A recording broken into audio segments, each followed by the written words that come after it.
Good morning, everyone.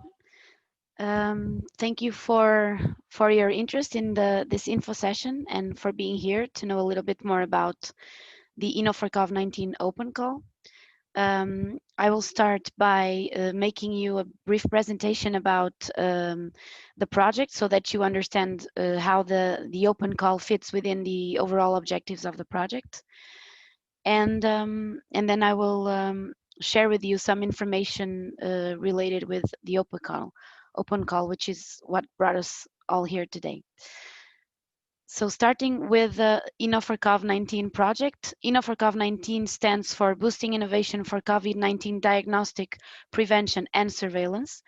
It's a project that is funded within the Horizon 2020 framework, and it's part of the Coronavirus Global Response Initiative from the European Commission. The objective or the main goal of the project is to accelerate the uptake of innovative technologies to tackle COVID-19 and to better prepare Europe and its citizens for future pandemics that we may be facing in the future or other relevant situations. The project counts with an overall budget of 6.2 million euros. And it is going to be implemented within the next 2 years. So it started already in the beginning of October. The consortium that will be implementing the activities of the project is composed of 11 partners. The partners come from different countries within the European Union, and the composition of the consortium was made taking into account the gathering of competences, so capabilities, expertise, and know-how in different aspects that are of utmost importance for supporting companies to implement their technologies and take them to the market. And so we are talking about technical, regulatory, clinical, and business support expertise that will be provided within this network. INL is the coordinator of the project and is also the responsible for managing this innovation, INNO4COV-19 open call. In terms of the aim of the project, so the mission of INNO4COV-19 is to create a lab to fab platform, which we aim that will contribute to unify the European response to fight COVID-19. And we are going, so the objective is to establish an open innovation network, let's say, that initially will be composed by the partners of the consortium, but the idea is to extend this network to all the relevant stakeholders at an European level. And the idea is that within these 2 years of implementation, we are able to establish 4 different sub platforms that will be integrated in this overall platform. And we will be providing the tools to companies and to other relevant actors that want to develop and implement innovative technologies. So we will be providing support from the idea assessment to market exploitation. These platforms, so the overall platform will be focused on 4 technological domains. And so we are addressing technologies within that can be fit within the domain of innovative diagnostic and screening systems. Here we are talking about fast, cost-effective, easily deployable sampling, screening, diagnostic, and prognostic systems that can somehow include new technologies or new ways of screening using, for instance, artificial intelligence or other solutions such as advanced photonic technologies. We are also addressing technologies within the environmental surveillance. Here we might be looking into integrated and automatic digital systems, for instance, for detecting or for preventing virus spread within the communities. We also have a technology domain that is dedicated for sensors and devices for telemedicine, so that can allow for a continuous remote monitoring of patient parameters, and that can somehow release the capacity that we have now, that hospitals are now facing, so the high demand for for hospitals, and also, of course, an area that is dedicated to protective equipment, not only for people, but also to ensure safe public spaces and buildings. So the way that we are going to develop these platforms, and also the objective is that after these 2 years of implementation of the project, that these platforms will be sustainable and will be a living platform that will be fed by the ideas coming from the companies, and will be and these challenges will be then answered by the network agents. But the idea that we are going, the way that we are going to develop this platform is by, in one hand, we are going to support 5 test cases that are representative of the addressed technology domains that I just showed you. These 5 test cases are cases or technologies that are developed by the partners of the consortium. We have technologies in screening systems, advanced diagnostics, in filtering materials for protective masks, technologies that are more focused on the process for production of the masks and sterilization, and also technologies that include sensors and devices to be used as monitoring as for monitoring of patients. And these technologies will allow us to obtain best practices that we can then include, or that we can take when developing the platform. And on the other hand, we also have these projects that we are going to support within the open call for proposals. And the idea is that these projects will also help the consortium to better define the standard operational procedures, to better refine the catalog of services that will be provided within the network, within the platform. And so it will be an adaptive and learning process for us, and also a benefit for those that decide to apply for the open call. And finally, what we intend is that this platform can provide technical, regulatory, and business support, and also they can support companies and other relevant actors in accessing the conditions to establish the clinical validation and testing of your solutions in real conditions. So this is the overall concept of the project. Now you understand a little bit more how the open call fits within the scope of the project. And now we are going to be a mutually benefit situation for both of us, so for the project and for those that decide to apply.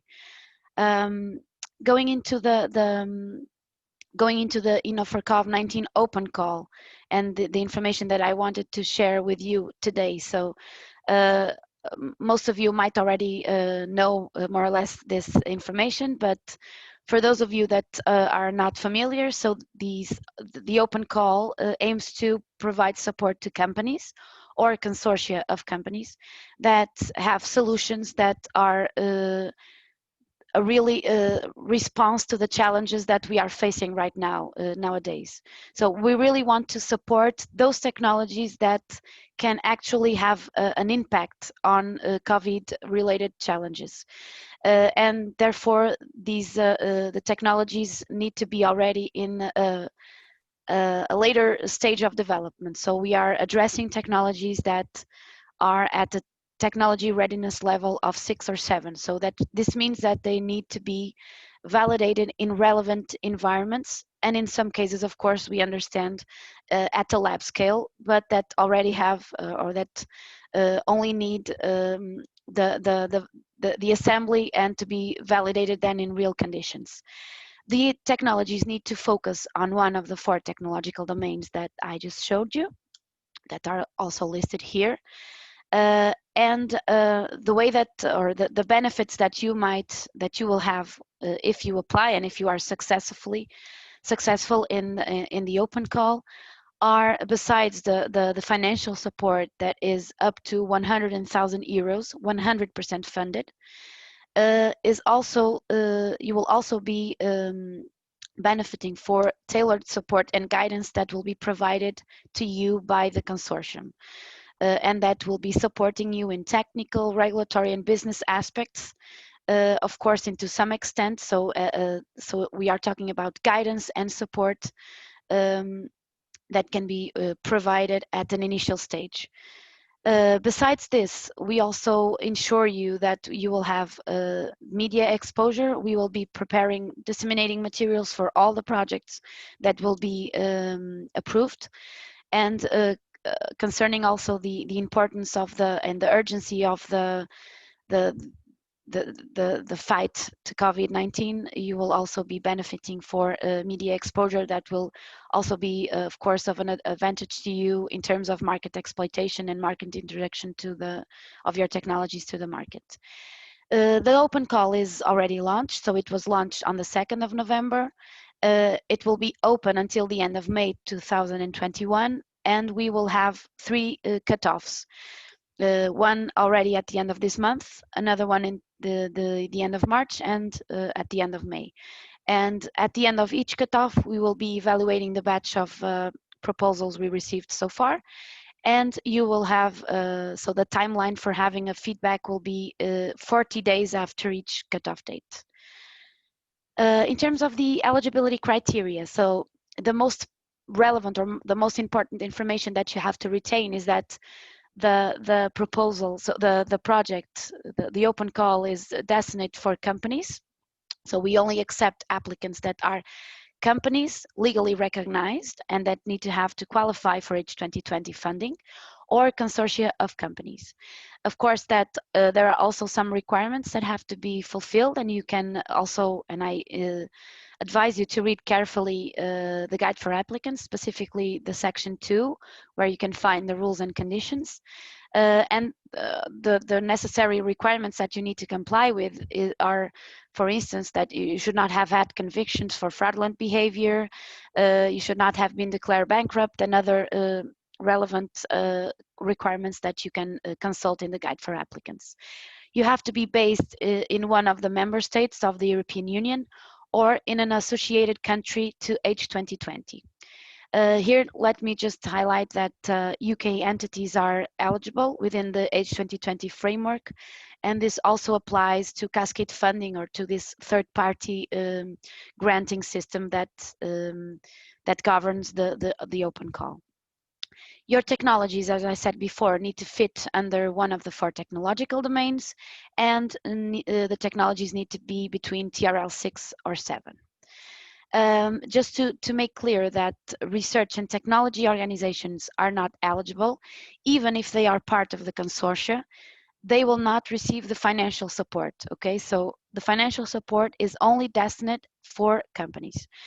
And also to ensure that that we are absent of conflict of interests, applications will not be accepted for members of the consortium or for people or organizations that have a formal link to the partners of the consortium. In terms of the costs that are eligible, so the financial support that goes up to 100,000 euros, can be used to cover expenses, those that are listed here. So we are talking of personal resources, as long as they are used, or they are that personnel that is involved in the implementation of the project, so in the activities that you will describe in the technical proposal. The financial support also covers consumables, components, and materials that are used for the product or technology development, travel and accommodation and subsistence costs, for instance, for meetings with the team of the project team, or for validations. We also have coverage of support services for product technology development validation. Here I will show you a little bit further the type of support services that can be provided within the INNO4COV-19 network, so that you have a better idea of the type of services that you can ask for support. And also overheads, as long as they don't exceed 50% of the total of the overall budget that you estimate for your project.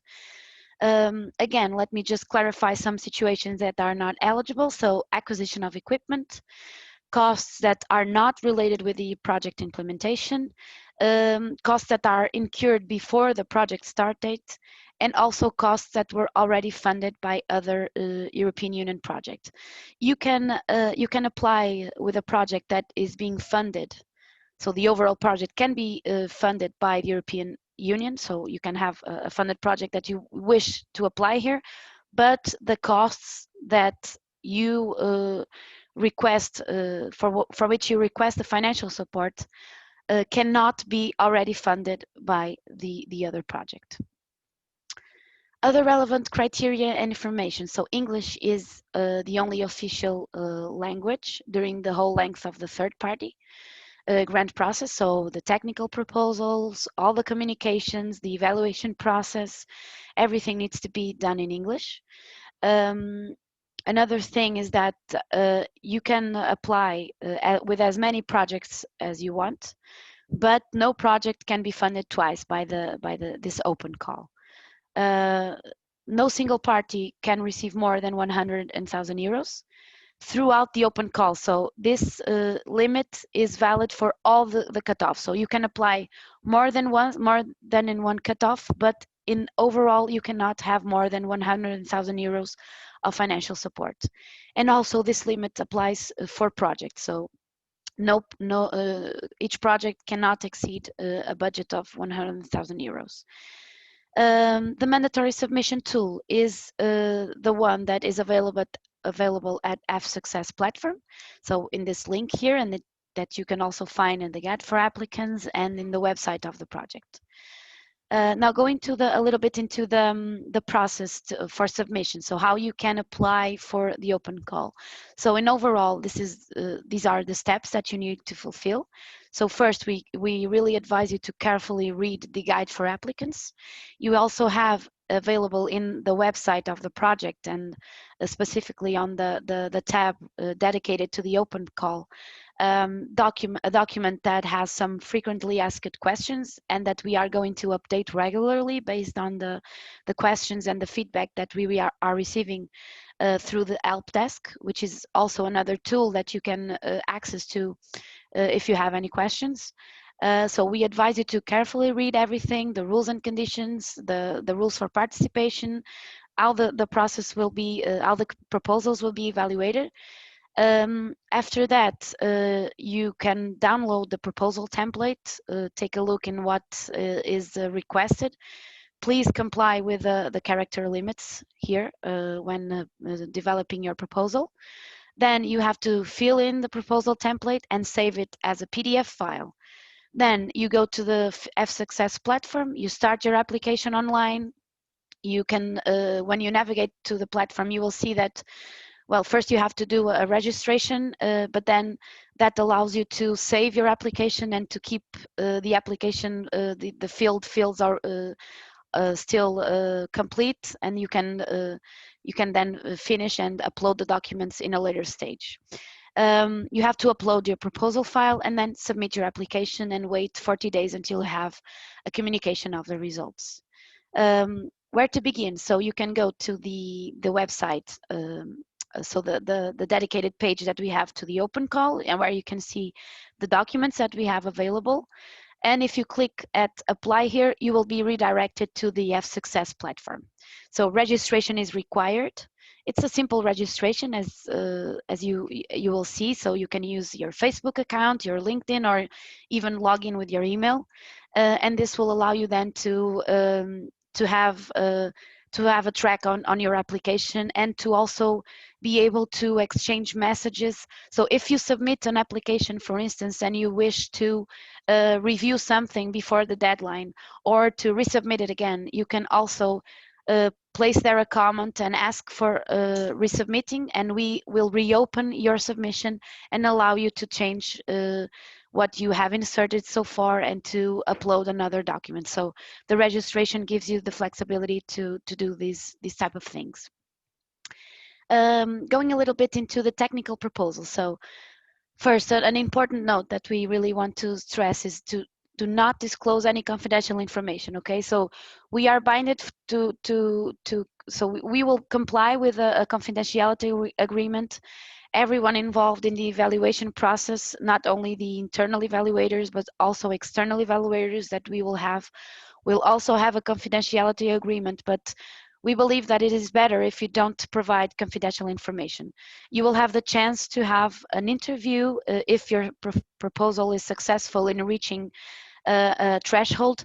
You will be invited to an interview, so you can then disclose more information that you find useful. So keep the information strictly to answer to what is demanded on on each one of the sections. So the technical proposal is divided in these 5 sections and another in an annex. So we have a project summary, a concept and objectives, outcomes and impact, implementation, resources, where you have to specify your estimated budget, and finally an ethical checklist that you need to fill, and that follows more or less what is demanded in each 2020 projects. Going a little bit deep into the technical proposal. So you can find all this information in the technical, so the template. So everything that I am showing you here is there listed. So I will not go into detail. So I will not dig that much into this, but just provide you some general tips. So on the project summary, you have to be brief, and you have to show us here on this summary exactly what you intend with your project, with your proposal, and the need that you have, and how you are going to address a specific challenge in the fight against COVID.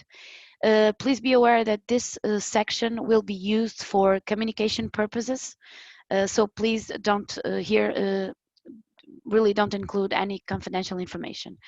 On the concept and objective section, so here you have to describe the overall project idea, explain how the technological solution addresses COVID-19 challenges. You have to identify the business challenge or the technical challenges and barriers that you expect to solve, and that you expect that you can have support in achieving. And also you have to identify the evolution of the TRL that you need to obtain, that you will obtain within the project. We advise you here that you list the objectives very clearly, so in bullet points or in a table form, and you include as much as possible KPIs for each project. Also, and since it is the visual representations are always important when you want to really pass the message, we also recommend that you use figures or schemes to better explain what is the solution. For the outcomes and impact section, here you really have to identify the support services that you will be requesting for INNO4COV-19 network, okay? So you have to also, of course, describe the key outcomes of the project, the impact that you will have in terms of the market and in terms of the COVID-19 challenges. Explain how your company is positioned to exploit the results, and how also explain how the proposal is related with the vision and the objectives of the overall project. For the implementation, what we ask is for you to describe the activities and the tasks that you foresee for the project. Okay, so, and provide also timings for the different activities and tasks. You will have tables for each activity where you can have also the possibility to describe the tasks comprised in each activity and to include milestones. So the milestones are really important so that we understand exactly what you intend to reach within each activity.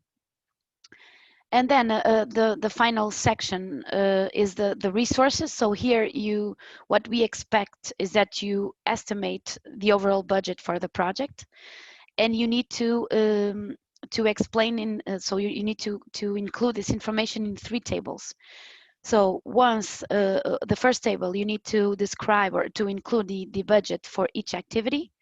Then you will have the opportunity to detail or to outline this budget in terms of budget items, so the main budget items that the financial support covers: support services, personnel, consumables, traveling, and overheads. Provide the amount that you estimate for each one of these items. And in the case of the support services, we ask you to indicate specifically the amount of the budget that you aim to dedicate for services that will be requested from our platform. And then for in case you have indicated costs with personnel, you need to break down this cost. So you need to explain here or to indicate the profile of the personnel that will be involved. So if it will be a person that has a technical profile or a business profile, you have to estimate the time that person will be dedicated to the activity, and this is in the figure of person month. Then you have to provide us the monthly rate without overhead, so the real cost of that profile, and to multiply the person month for the monthly rate, and then you reach the direct personal cost of each profile. And you also have to indicate in which activities you intend to involve each profile as well. Please, regarding the budget, be aware that we understand that you will be providing indicative budgets, so we are not expecting that you provide budgets by the cent. Of course, that if you have already a very detailed plan, we welcome you to share that with us, but we understand that in some cases you will be providing estimations. So don't fear that because we are aware that it's quite hard to really provide an exact budget, for instance, for the support services. Here you will have the opportunity, in case your proposal is successfully evaluated, and if you are invited for the interview, you will have the opportunity to of course to then dig a little bit deeper into the budget that is dedicated for the support services, specifically for that budget that is requested within our platform. Now, in the ethical checklist here, so it's very straightforward. You need to place yes or no. If you are thinking that you will have a yes to one of these questions, so please contact us through our help desk, so at info@INNO4COV-19.eu for guidance. So we will try to support you on this because in some cases, if you for instance, we had already a question related with the import of material for non-European Union countries. So in this case, we are talking about biological material or personal data. Okay, so in some cases you might have some doubts. So please reach to us, and we will try to support you as much as possible. Now, regarding the evaluation process, so I already told you some things during this presentation. So after you submit your application, you will receive an automatically generated acknowledgement, and is this acknowledgement that sets the beginning of the evaluation process. So after this, we will be doing a first eligibility check. So we will be checking if the proposal is complying with the rules, if it's written in English, if you are a company, if your technology is within one of the 4 technological domains, and so on. Then the applications that are eligible will go into a second stage where a remote evaluation will be done by an evaluation committee that will be composed by internal and external experts. The evaluation committee will be evaluating the proposal against 4 criteria that I will show you in the next slide, and the proposals that reach a specific threshold will then be invited for an interview. Well, you will have the opportunity to clarify some questions, to better explain your proposal, and to have the opportunity to show more information on your proposal. Those applications that so we will sort the applications. We will then have a meeting, a consensus meeting, and the decisions will be reviewed and accepted by the European Commission project officer, and you will receive so the communication of results at day 40.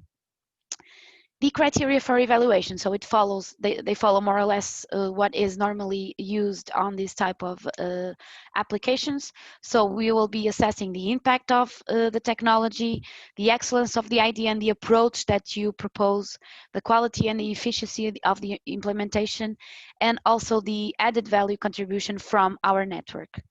So the maximum score that you can achieve is 16, and criteria 1 to 3 that they are scored within a scale from 0 to 5, being 5 the best scenario, let's say, and criterion 4, so we have a score of 0 if you do not mention the need for our support services, and a score of 1 if you clearly identify which is the support requested from us. Now, I wanted to share this information with you. So, because we have been receiving already some questions regarding with the type of support or the capabilities or the intervention of each one of the partners, or the added value that each partner can provide to your proposal. And so we did this mapping, so where you can find some examples of support services that we can provide within this open call, and which partner is able to provide this support. So as you can see, we can provide more technical support. For instance, the access to demonstration, testing, and pilot production and related engineering activities. So we can support you in prototyping and assembling, in developing specific parts of your technology, for instance, material modeling and characterization, characterization services, nanosafety, cytotoxicity. We can go also for some more clinical related support, business, regulatory, and so on. And an important thing is that if we don't have inside of our network, if we don't have still the necessary competencies to answer to your request, we will be, of course, assessing your needs and channeling you to recognize international agents that will be also part of our network. So we will be able to redirect you to the best stakeholders that can support you in whatever you need. We are going to disclose this information also in the guide for applicants. You can see later on this information.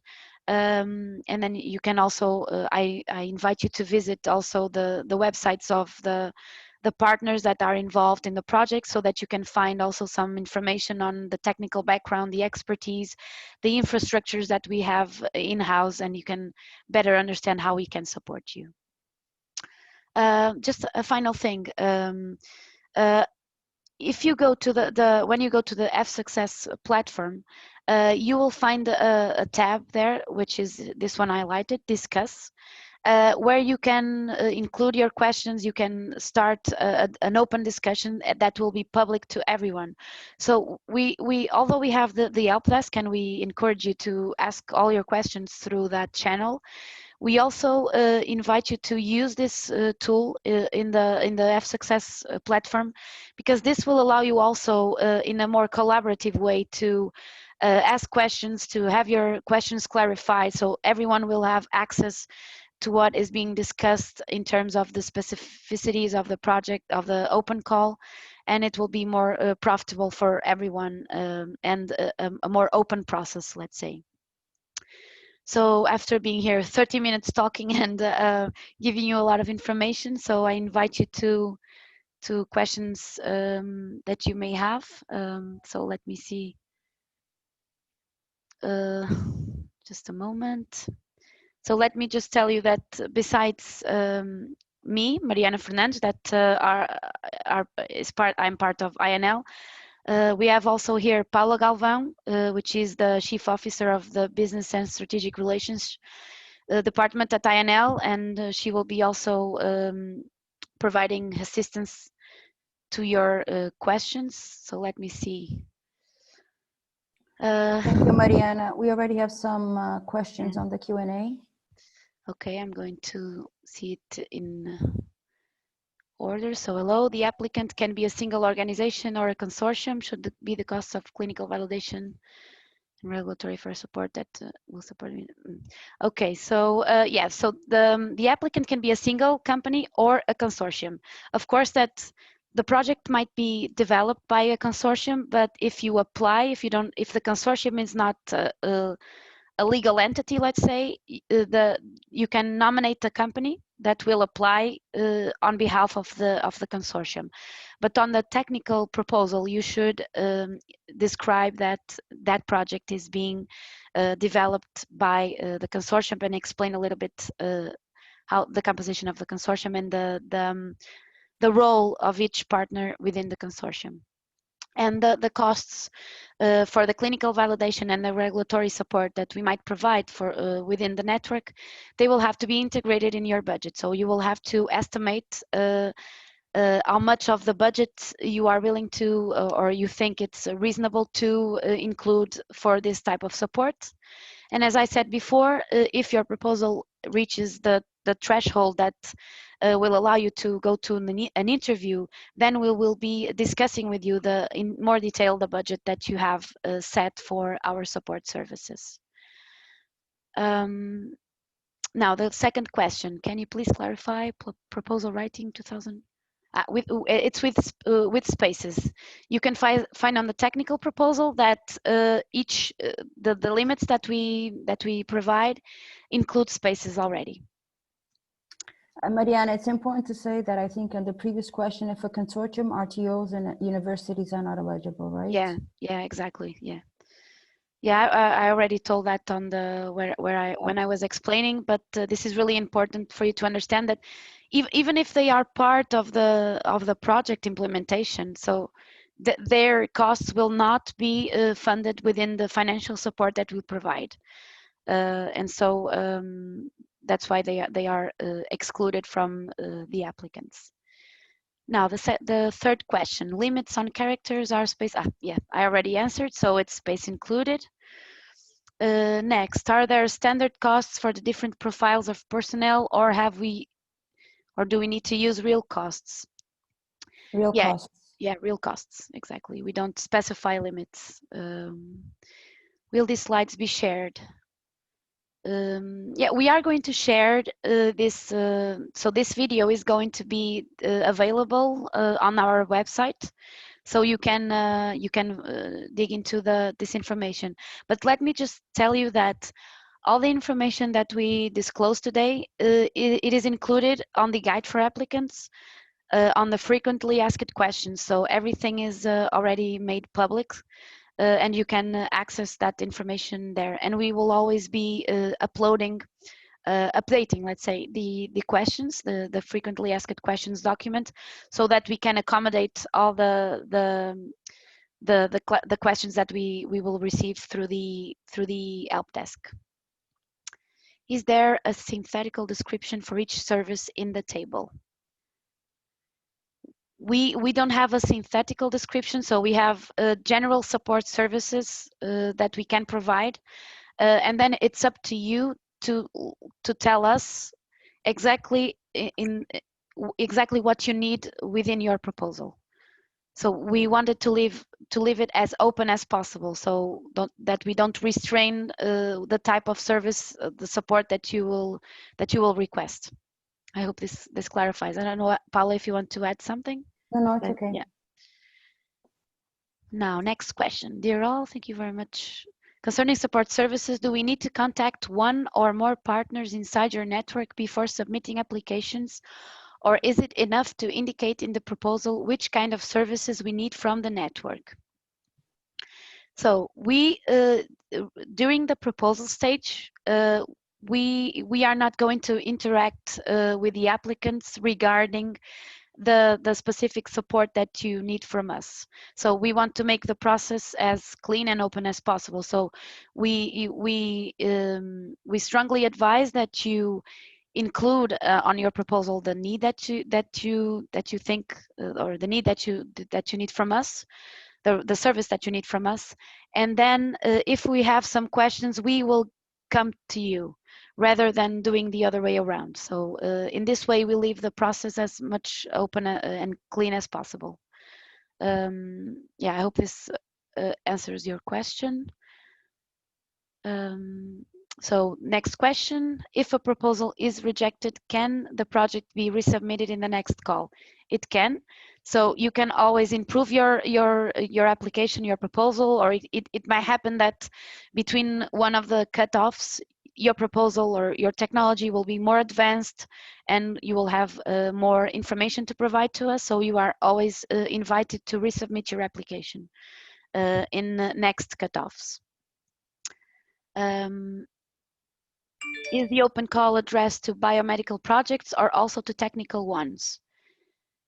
Yeah, we are not restricting to biomedical projects. So the idea is that your project is focused, or it fits under the 4 technological domains. And so as long as it contributes to solve a specific need that we have in the fight for COVID-19, that is within those 4 technological domains, you are invited to submit an application.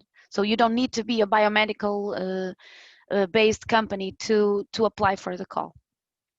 So the call is open to companies from all sectors, as long as the project focus on the technological domains.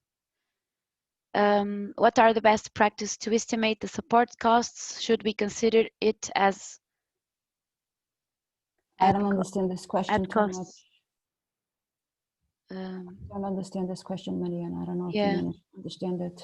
Yeah, maybe you can rephrase it a bit. And I will skip to the next question. So good morning. Thanks for the consortium can be composed only by companies or even by public hospitals or universities. Yeah, so as I said before, so the consortium, so the applicants need to be companies.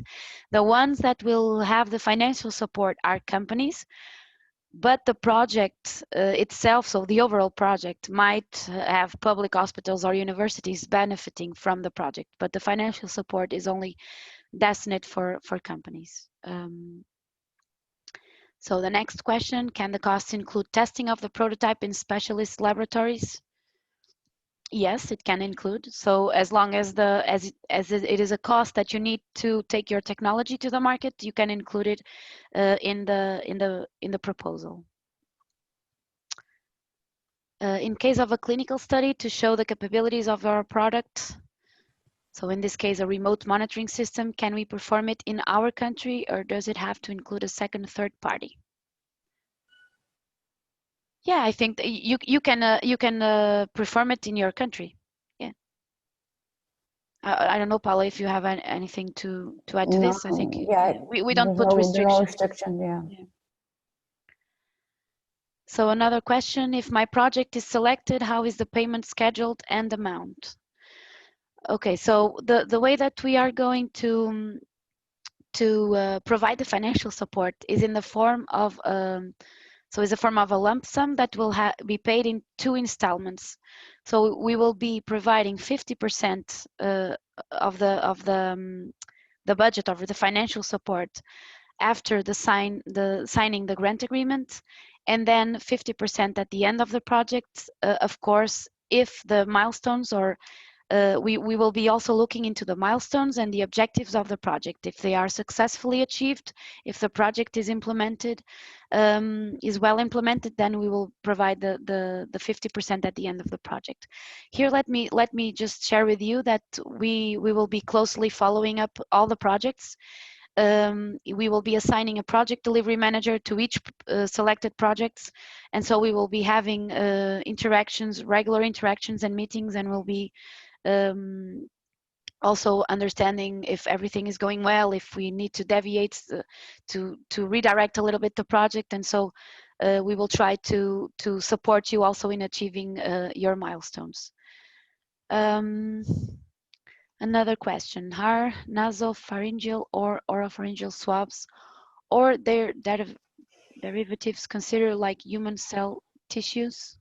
I don't think we should answer this question now, Mariana. We leave it, I think it's up to each consortium member to identify if they have ethical issues or not. Yeah. The proposals that identify ethical issues would be reviewed by an ethical committee. Yeah. If not.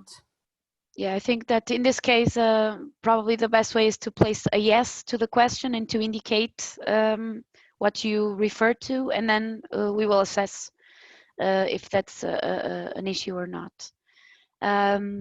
Another question. So you mentioned photonics technologies, but in the open call text, there isn't a list of key enabling technologies. Do you have in mind a list, or is it the approach totally bottom up for the technologies to be applied? The four domains seem to indicate application domains. Yes, application. Yeah, so we have the technological domains. We have there some examples of technologies that can be used or that can be considered to be supported within the open call, but we don't restrict it.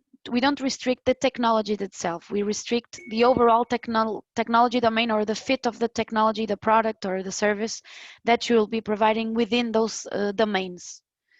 So we don't have a specific list of key enabling technologies that we will be supporting within the open call. Now, regarding the consumables and material required for technical development, if we are developing a software tech product, are expenses equipment such as servers acceptable? Yeah, so equipment, and this includes also servers, they are not funded in this case. Now, next question. Funded solutions are only technological or could fit physical solutions to prevent or control the spread of the pandemic? No. Yeah, so it's only, no, in this case, this will not be, yeah, this will not be eligible. We are talking about technologies or products that, yeah, I hope this we were clear on this. Now, for the budget estimation, we need quotations from INNO4COV-19 partners related to services we need from them. No, that's what, I don't know if this question, maybe this question came before what I was explaining on the, when I was showing you the technical proposal. So you need to make your estimations without a quotation from our side. So, and we understand that this might be hard for some kind of services, but what we advise you to do is to set a value that you find that is reasonable, and then if we see that your value is too over budgeted or under budgeted, then we will reach to you if your application, the remaining or the rest of the application is well evaluated, and if you are invited for an interview. So for those cases, we will be assessing the budget and we will be getting back to you to further refine the values that you include. I think this clarifies. I don't know, Paula, if you want to add something. But yeah, I think it's important to make it clear that, as you said, Mariana, that after for those proposals that will reach the threshold and will go to the interview and pass the interview process, there will be kind of a negotiation process. We will want to really verify what are the TRL levels at stake, see if they present a credible work plan, and then also see if the costs are credible. Of course, during this negotiation stage, then minor adjustments will probably need to be made to the budget and also to the proposal. So it will be kind of a negotiation phase for those who pass the interview stage. Okay, so next question. For the costs calculated for the support services, should it be considered as performed by a third party in kind contribution without benefits? For the cost calculated? No. No. No, it has to be part of the budget. Yeah, it has to be part of the budget. Okay, is there an optimal project duration? Yeah, I think I didn't mention this, but each project has up to 1 year to be implemented.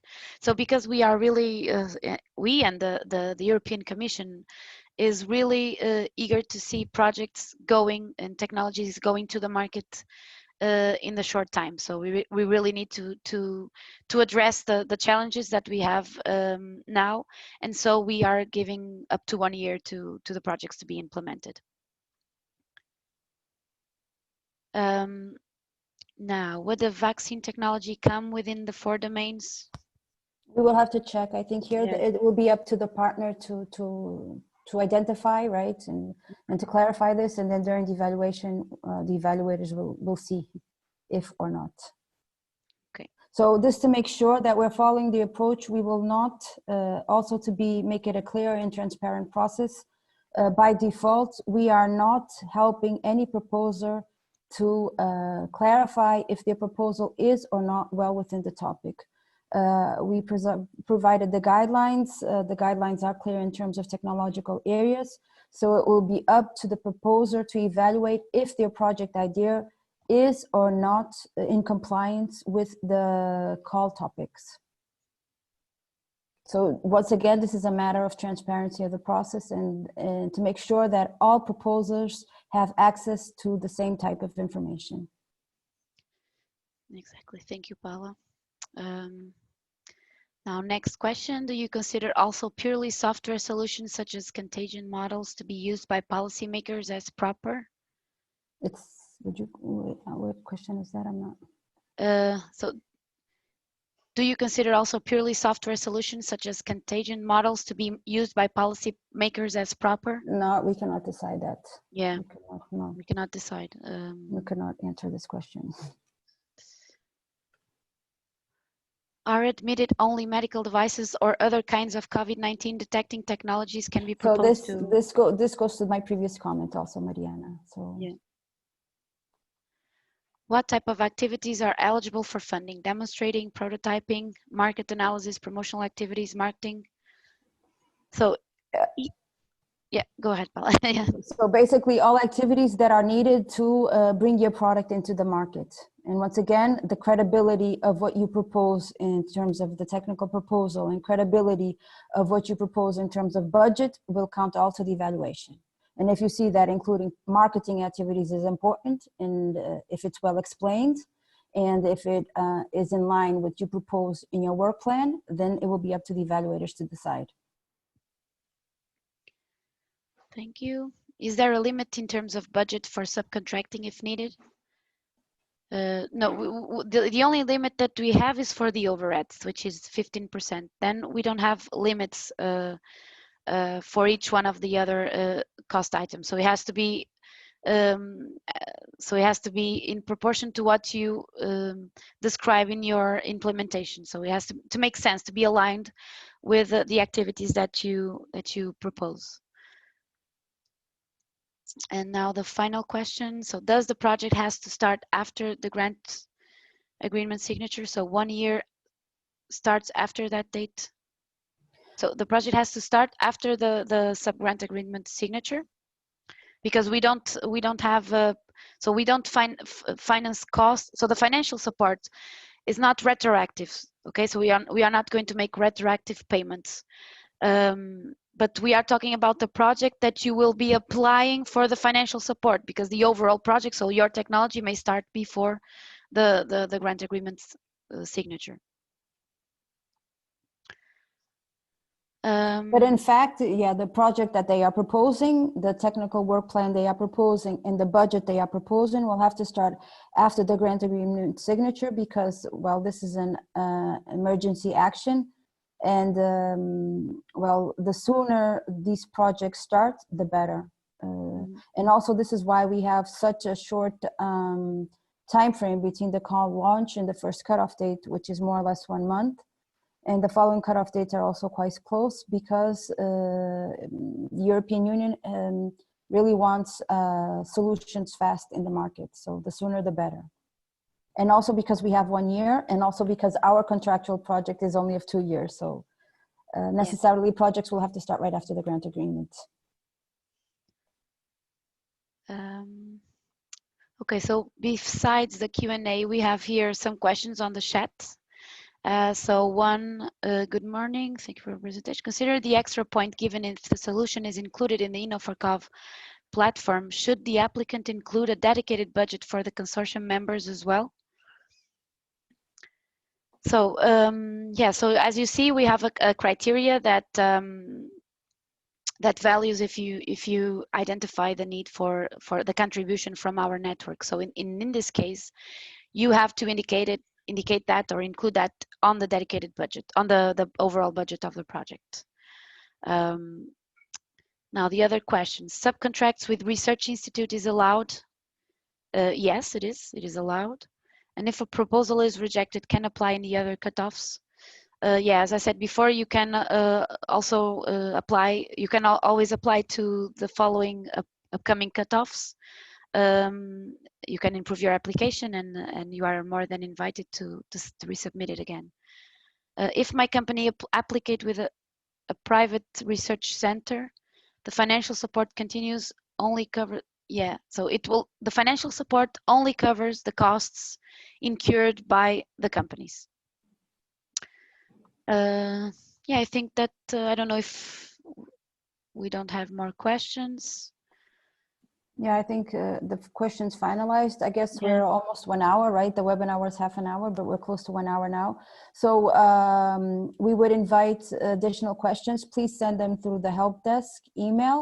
And then, like Mariana said, we will update the Q&A section. So Yeah. we kindly invite you to regularly consult the Q&A sections in case new questions and new clarifications might pop up. And also, if you go to the F-Success platform, as I showed you, there is a place that you can put your questions there, and they are open to the community and to all potential applicants. So feel free also to use that forum. So you have several tools that are ways that you can reach to us. And also, as Paula said, bear in mind that we cannot provide tailored support at this stage. So questions to understand if your specific technology fits within the scope cannot be answered by us, but you are invited to ask us other questions related with the criteria and the requirements and so on. Yeah, so thank you for your time and for your interest in the open call. And we are looking forward to receive your applications and to be part of the response to the fight in COVID-19. Yeah, so thank you very much. And thank you, Paula, also for being here. Thank you all. And yeah, we will keep you updated. Thank you. Bye-bye. Bye-bye. Bye-bye.